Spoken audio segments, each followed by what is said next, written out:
Experience 11 days of Grand Europe trip with easy EMI of rupees 25,000 only with GT Holidays, South India's #1 travel brand. நான் எழுதும்போது நிறைய மனசில் விஷயங்கள் இருந்தது. திரு ஆபாவானன் அவர்களோட உண்மை வீடுகள் படத்தில் உதவி இயக்குனராக நாங்கள் எல்லாரும் பணியாற்றிய காலத்திலிருந்து உழவன் மகன் டிஸ்கஷனில் மதுரையில் ஒரு ஹோட்டலில் நாங்கள்லாம் எங்களையெல்லாம் ரூமில் தங்க வச்சுட்டு அவரே ஆள் அனுப்பி சாப்பாடு வாங்கிட்டு வர சொல்லி நம்மளுக்கெல்லாம் ஊட்டி விடுவார். இது சாப்பிடு, இது அந்த தோசையில் ஏதோ எலும்பெல்லாம் போட்டு ஒரு தோசை பண்ணுவாங்க கோனார் மெஸ்ஸில், மதுரையில் ரொம்ப ஃபேமஸ். அது நல்லி தோசையா, அதை ஊட்டி. அப்போ நான் ஒல்லியாக இருப்பேன், திரைப்பட கல்லூரியில் படிச்சுட்டு ஜஸ்ட் வெளியே வந்த டைம். அது ஊட்டி, இதை சாப்பிடு உதயா, நல்லா நல்லா உடம்பு நல்லா வரும் பாரு, என்ன பாரு அப்படின்னு சொல்லி காட்டுவார். அப்புறம் ராத்திரியெல்லாம் டிஸ்கஷன் பண்ணிவிட்டு நான் படுத்து தூங்கிடுவேன். கொஞ்சம் நேரம் கழித்து பார்த்தேன், என் பக்கத்தில் இவரும் தூங்கிட்டு இருப்பார். ஒரு உதவி இயக்குனர்னு பார்க்காம ஒரு சாதாரண அவங்க ஆஃபீஸ் பாயின்னு கூட பார்க்காம எல்லோரும் ஒன்றா படுத்து தூங்குகிற ஒரு குணம் படைத்த ஒரே ஒரு மனிதர். நான் முதல் படம் அவரை வச்சு பண்ணலை, பட் நம்ம ஃபிலிம் இன்ஸ்டியூட் யூனிட் கூடவே நம்ம அவர் கூட பழகினார். முதல் படம் எனக்கு பிரபு சார் கூட பண்ணேன். அந்த படம் முடிகிறதுக்கு முன்னாடி நம்மளுக்கு கல்யாணம் ஃபிக்ஸ் ஆகிடுச்சு. நான் ரிலீஸ் ஆன கடைசியில் தான் கல்யாணம்னு சொன்னதுனால கொஞ்சம் டிலே ஆச்சு கல்யாணம். அப்புறம் வேறு வழியே இல்லை, நம்மளது சென்சாரில் மாட்டிக்கிட்டு கல்யாண தேதி முதல்ல வந்துடுச்சு. கையில் காசே கிடையாது, வெறும் 2500 பாக்கெட்டில் போட்டு தாலி கட்டுறதுக்கு ஊருக்கு போயிட்டுருக்கேன். விஜயகாந்த் சார், எங்கடா உதய் கல்யாணம், இன்விடேஷன் கூட கொடுக்கல, அவன் ஃப்ரெண்டு கொண்டாந்து கொடுக்குறான் அப்படின்னா எனக்கு இன்விடேஷன் கொடுக்குறதுக்கு கூட டென்ஷன். சென்சார் சர்டிஃபிகேட் 17ஆம் தேதி வாங்குகிறேன், 20ஆம் தேதி எங்கள் வீட்டில் சாமி கும்பிடணும், 21ஆம் தேதி கல்யாணம் பண்ணைப்புறத்தில். நம்ப மாட்டீங்க, நான் விஜயகாந்த் சாரை பார்த்து இன்வைட்டே பண்ணல. நம்ம உதய்க்கு கையில் காசு இல்லாமல் போகிறானே, முதல் படம் ரிலீஸுக்கு முன்னாடி, இப்ராஹிம் ஒரு 4 காரு டிரைவரோடு சேர்த்து அனுப்பி விட்றா அப்படின்னு பண்ணைப்புறத்தில் என்னுடைய உறவினர்களை எல்லாத்தையும் அழைத்து வந்தது அவர் கார் தான். கிட்டத்தட்ட ஒரு 4-5 நாள் என் கல்யாணம் முடித்து நான் சொல்கிற வரையில் அந்த கார்கள் அங்கேருந்து கிளம்பக்கூடாதுன்னு அவர் உத்தரவு போட்டிருந்தார். 21ஆம் தேதி கல்யாணம் முடித்து 24ஆம் தேதி ரிசப்ஷன், 26ஆம் தேதி ரிலீஸ். அதுக்கப்புறம் தான் என்னுடைய தலையெழுத்தே தெரிய போகுது. ஏதோ தயாரிப்பாளர் உட்கார்ந்துட்டுருக்காரு சிவஸ்ரீ சீனு. 24ஆம் தேதி ரிசப்ஷனில் பார்த்தா முதல் சீட்டில் முதல் வரிசையில் அவர் உட்காந்துட்டார். நான் ஒரு பெரிய டைரக்டர்லாம் கிடையாது, சாதாரண அசிஸ்டன்ட் டைரக்டர். ஒரு அசிஸ்டன்ட் டைரக்டர் நல்லா இருக்கணும்னு நினச்ச ஒரு முதல் கலைஞன் திரைப்பட உலகத்திலேயே விஜய் சார் இருந்தேன். நான் விஜய் சார் தான் கூப்பிடுவேன். ரொம்ப என்னை செல்லம் கொண்டாடுவார். அதுக்கு தகுந்த மாதிரி நான் ஒரு படம் பண்ணாலும் இமயத்தில் தூக்கி வச்சு கொண்டாடுற மாதிரி ஒரு படம் பண்ணணுன்றதுக்காகத்தான் நான் கிராண்டியர் படமெல்லாம் பண்ண மாட்டேன். எமோஷனல் கிராண்டியர் அப்படின்னு வேறு ஒன்று இருக்கா அப்படின்னு என்கிட்ட கேட்பார். அது ஒன்றும் இல்லை, கடைசி வரையில் என்கிட்ட கதையே கேட்கல. ராவுதர் சார் மட்டும்தான் கதை கேட்டார்.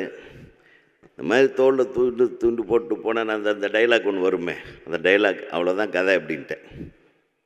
உதய் விட்டுறான், கிழக்கு வாசல் சூப்பராக பண்ணியிருக்காப்புல, ஏதோ பண்ணிடுவான்டா உதய், விட்டுரு, நீ கதையெல்லாம் கேட்காதேன்னு. அவ்வளோதான் சார். ஒரு சின்ன விஷயத்தை மட்டும் சொல்கிறேன். இரவெல்லாம் கோயம்புத்தூரில் பரதனுங்கிற ஒரு படம், ஃபுல்லாக ஆக்ஷன் ஓரியன்ட் படம். அவினாசி ரோடுன்னு உங்களுக்கு தெரியும், பெரிய மவுண்ட் ரோடு மாதிரி.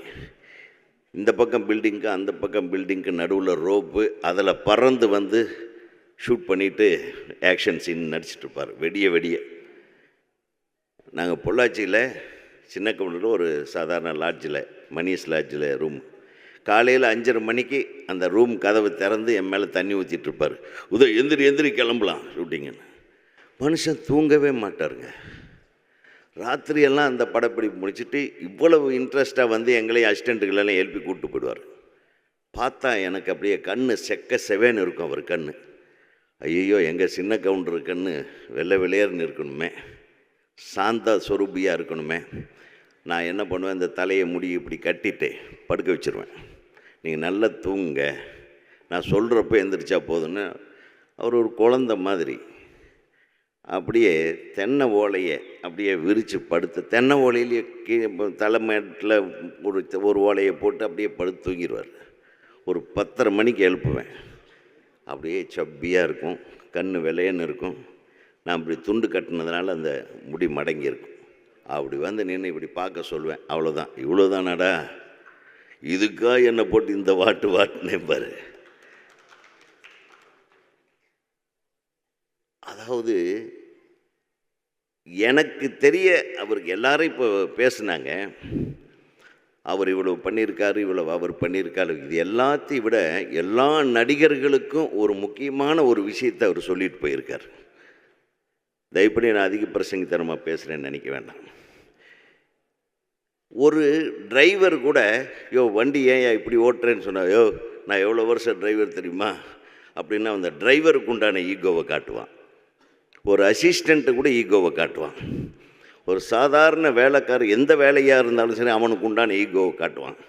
ஆனால் ஒரு மனுஷன் எந்த விதமான ஈகோவும் தான் ஹீரோன்ற ஈகோவே இல்லாமல் வாழ்ந்த ஒரே ஆள் விஜயகாந்த் சார் தான். கொஞ்சம் கூட ஈகோ இல்லைங்க. அதனால தான் அந்த ஈகோ இல்லாத மனிதனுக்கு இவ்வளவு பெரிய கூட்டம். அது தானாக அமைஞ்சது. அந்த வரிகள் என்னுடைய கதாபாத்திரத்துக்கும், நான் அவரை பற்றி யாருமே தப்பாகவே சொல்ல முடியாது. முத்துராமன் சார் சொன்னார், ஒரு மனிதனை பற்றி எப்போ தப்பாகவே சொல்ல முடியாது, அந்த மாதிரி ஒரு கேரக்டர் யாருன்னா அது விஜயகாந்த் சார் தான். கலங்கும்போது சேரு, அது தெளியும் போது நீருன்னு எழுதினேன். இளையராஜாவை கூப்பிட்டு, என்னையா இது வரி, இது திருக்குறள் மாதிரி இருக்குன்னார். உண்மையாகவே விஜயகாந்த் அப்படித்தான். அவர் பார்க்குறதுக்கு கரடு முரடாக இருப்பார், ஆனால் அவர் முகத்தை பாருங்கள். ஒரு கருப்பாக இருந்தாலும் இப்படி கலையான ஒரு முகம் எந்த நடிகனுக்குமே கிடையாது. உண்மையில் சொல்ல, அது சிரித்தா போதும். சின்ன கவுண்டரில் அவர் சிரிக்கிறதுக்குன்னே ஒரு சீன் வச்சேன். ஏன் சிரிக்கிறேன்னு தெரியாமையே சிரிங்க கேப்டன்ட்டு விஜய் சார்னு. அப்போ கேப்டன் ஆகலை அவர் ஏன் சிரிக்கிறேன்னு தெரியாமையே சிரித்தார். அந்த படம், அந்த சீன் மிகப்பெரிய ஹிட். அந்த சீனு ஸோ மற்றவங்களெல்லாம் சாப்பிட வைக்கிறது மட்டும் இல்லை, ஈகோன்ற ஒன்று தன் உள்ளே இறங்காமல் பார்த்துக்கிட்ட ஒரே நடிகன். அந்த ஈகோவை தூக்கி போட்டுட்டு நீங்கள் எல்லாம் ஒன்று சேருங்க. நான் குறிப்பாக சொல்கிறது, ஏன்னா இன்றைக்கி நடிகர் சங்கமும் தயாரிப்பாளர் சங்கமும் ஸ்ட்ராங்காக இருந்தால் தான் சினிமா ஸ்ட்ராங்காக இருக்கும்.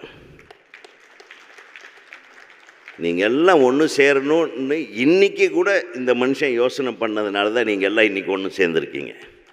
இன்றைக்கி கூட உங்களுடைய ஒற்றுமை இவரை சார்ந்து தான் இருக்கிறது என்பதற்கு நான் தலைவணங்குகிறேன். நான் மிகவும் மிகவும் சந்தோஷப்படுகிறேன்.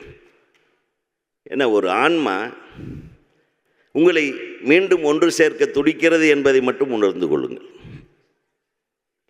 நாங்கள் எல்லாம் உங்கள் கூட இருப்போம். நம்ம சினிமாவை பார்ப்போம். ஆனால் எத்தனை சினிமாக்காரர்கள் இருந்தாலும் மனித நேயத்தோடு நீங்கள் இருங்கள், என்னை போல இருங்கள் என்று அண்ணன் விஜயகாந்த் அவர்கள் சொன்னதை மட்டும் நாம் நிறைவேற்றுவோம். அந்த மனித நேயத்திற்கு எனது வணக்கம். பரபரப்பான சினிமா செய்திகள், நட்சத்திரங்களின் பேட்டிகள், சினிமா வரலாறு ஆகியவற்றை பார்க்கவும் படிக்கவும் உங்களுக்கான இணையதளம் tourantalkies.co.